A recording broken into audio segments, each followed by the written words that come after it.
On August 18th, the podcast On with Kara Swisher had Jason Stanley, the author of How Fascism Works, on her show to ask him directly, is Donald Trump a fascist? The podcast then posted a 12-minute YouTube video, Why Trump is a Fascist, which I highly recommend watching. From the Kara Swisher interview with Jason Stanley, Stanley thinks Donald Trump fits the fascist definition because he is constantly declaring emergencies, such as the federal takeover of Washington, D.C., which fits the strategy of fascists. Kara Swisher's interview with Jason Stanley inspired me to create and post this Facebook meme on August 20th, which says basically, just curious, when is a White House correspondent or journalist going to ask Donald Trump directly, quote, many people want to know, from your actions of you and your administration, are you a fascist, quote. Yes, Trump will gaslight, obfuscate, deflect, scream at the reporter, try to shame them, and threaten to kick them out of the White House. No, confronting him will not change him. However, it is vital that he is put on the spot, that he is an authoritarian fascist, to have that larger conversation in our country. His response might even produce a moment of clarity, such as when President Richard Nixon said, quote, I am not a crook. Now, I received little or no attention on social media when I posted that, which is fine. But on August 27th, that Wednesday, I decided I should try to contact a White House correspondent to see if they would answer my question, when will a White House journalist ask Donald Trump directly, are you a fascist? The problem was that I didn't know any White House correspondents or how to contact them. I had a stroke, though, when I posted my latest blog, my top 5 tips to restore our democracy on Blue Sky on that Wednesday, August 27th, in that afternoon. Immediately after I posted that on Blue Sky, I noticed this Blue Sky post from the Contrarian, the Contrarian.org news. And it basically said, White House correspondent April Ryan wants to hear from you.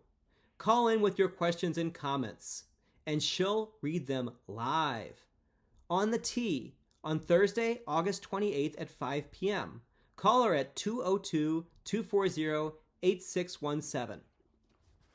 Well, within minutes, I called that number to leave a voice message. I thanked April for her hard work as a journalist and basically read my meme to her, asking, why won't a White House journalist ask Donald Trump, are you a fascist?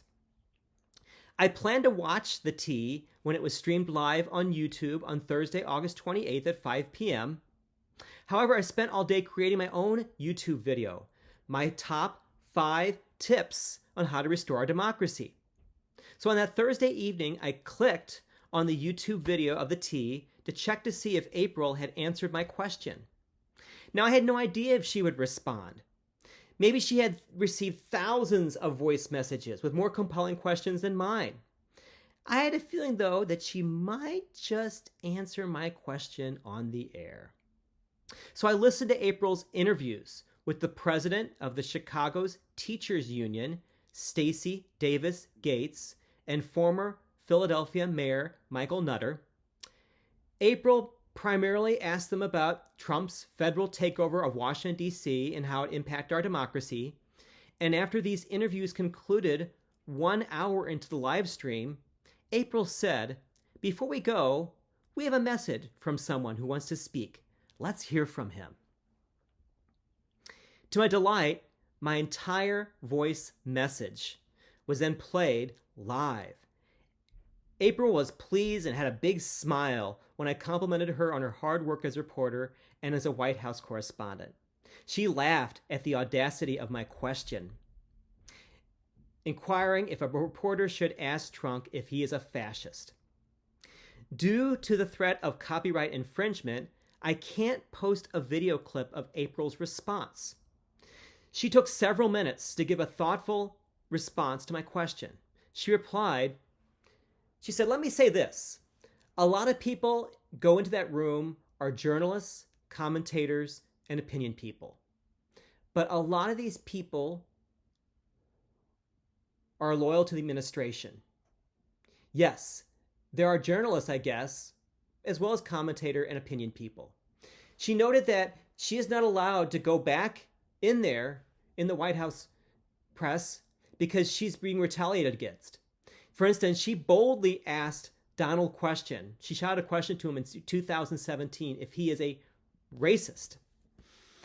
And April went on to say that the problem, if someone asks the question if Donald Trump is a fascist, they may not get back in. And there's a lot of this happening right now.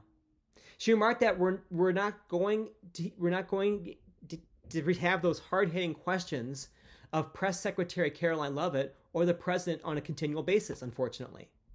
There's a lot of retribution happening. She said there's definitely retribution happening. You don't have to ask her. All you have to do is ask former U.S.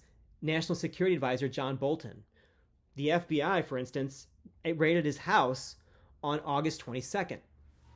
April then asked me, she asked me directly, do we really need to ask that now? Or do we just see it and believe it? Because there is an old expression, if it looks like a duck, acts like a duck, sounds like a duck, tastes like a duck, it's a duck. April acknowledged it's a more nuanced situation, whether you ask it or not. If we ask it, what's it going to prove? Because you judge a person by their actions, not just by what they say. So the actions basically prove that he's a fascist. And she said that's basically where we're at now. Because during the first administration, she felt it was kind of like, do we know or not know if he's a fascist? But in the second administration, she thinks we definitely know. She said, I believe we know now. She went on to say, I'm 99% we know. And then she ended by saying, with that said, we shall overcome someday. Well, I really appreciated the time and thoughtfulness that April gave my question. It is a shame I could not have been in the same room with April to have a conversation about this. Yes, I agree with her. We already know that Donald Trump is a fascist. He gave us plenty of evidence with his actions over the past 10 years. His incitement of the January 6th insurrection, when he lost a free and fair election, is basically all the information that we need. If I could have a live chat with April, I would have acknowledged that all of her points are fair and logical. At the same time, I would have replied, why ask the president any question if we already know his response?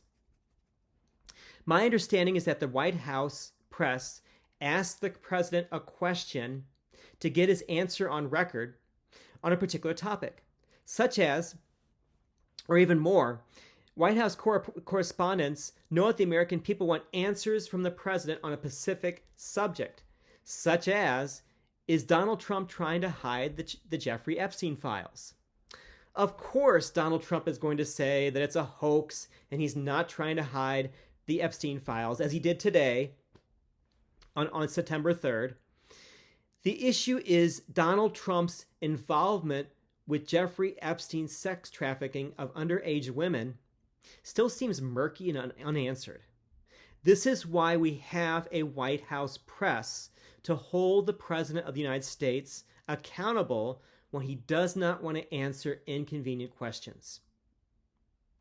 Donald Trump's actions in his second administration looks like it's checking all the boxes of the fascist warning signs. Now, what is the fascist warning signs?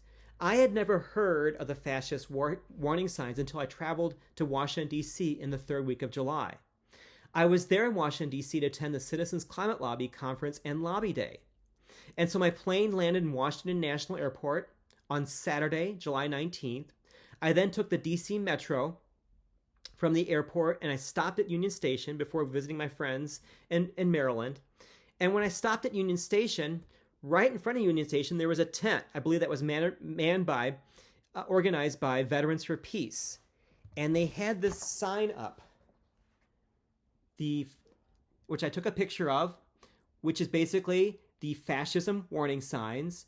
And the fascism warning signs comes from an op-ed called Fascist Anyone by Lawrence W. Britt. It was published in the spring of 2003 in the magazine Free Inquiry, which is basically a secular human magazine. And there's basically 14 points to fascism. Well, I'm not sure how well you'll be able to read this, but I'll read them to you. Basically, number 1, a disdain for human rights. Number 2, powerful and continuing expressions of nationalism. Number 3, identification of enemies / scapegoats as a unifying cause. Number 4, supremacy of the military and militarism. Number 5, rampant sexism. Number 6, controlled mass media. Number 7, obsession with national security.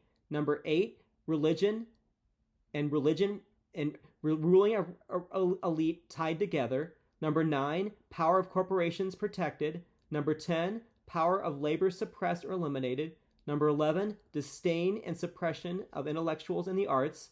Number 12, obsession with crime and punishment. Number 13, rampant cronyism and corruption. And number 14, fraudulent elections. So yes, based upon all this, we need to ask Donald Trump the question, are you a fascist? Even though we already know the answer. It's time we stop acting like this is normal times. Donald Trump and his enablers will not choose to let up on their quest for total power. We must confront them, we must restrict them, and diminish their fascist control on our country. As former Vice President Al Gore remarked for decades, and on April 21st of this year in a speech in San Francisco, he said, "We have to deal with the democracy crisis in order to solve the climate crisis." As I've shared many times my story on my blog, which is at climatechangecomedian.com, I saw climate change working as a park ranger for 25 years, working in the national parks, primarily at Crater Lake National Park in Oregon, as well as Everglades National Park in Florida. Seeing climate change in the national parks, I decided way back in 2008 that I wanted to become a climate change organizer. However, I've realized over the past 8 years that we cannot solve the climate crisis if we don't have a functioning democracy. The largest influencer trying to destroy American democracy over the last 10 years is Donald Trump. For a livable planet and nation, we must call Donald Trump what he is, a fascist. Furthermore, it's time to put a spotlight on him directly and ask him, are you a fascist? Even if we already know the answer.